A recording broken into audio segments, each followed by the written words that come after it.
State Prosecutor Creighton Waters giving lengthy closing arguments, taking more than 3.5 hours to tell jurors why they should not fall victim to Alex Murdaugh and why they should convict him for the murders of his wife and son back on June 7, 2021. There is only one person who had the motive, who had the means, who had the opportunity to commit these crimes, and also whose guilty conduct after these crimes betrays him. Waters repeatedly referencing the storm that was brewing in Murdaugh's life that he says drove Murdaugh to do the unthinkable. His father, who he idolized, who I worked with on occasion, was dying.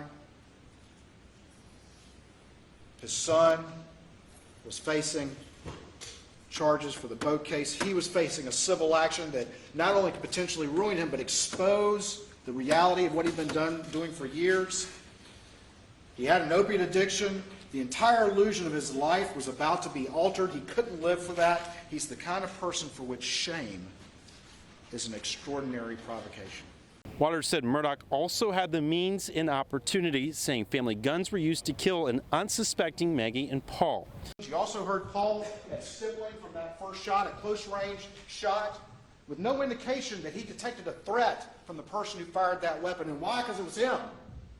Same with Maggie, because Maggie sees what happens and she comes running over there, running to her baby.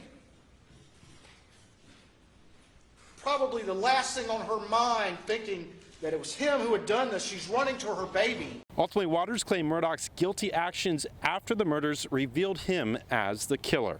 Exposing the defendant's lies about the most important thing he could have told law enforcement. When was the last time I saw my wife and child alive?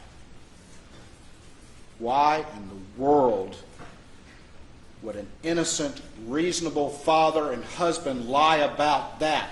Waters warned the jury not to be fooled by Murdaugh as well. Everyone who thought they were close to him, everyone who thought they knew he was who he was, he's fooled them all. And he fooled Maggie and Paul too.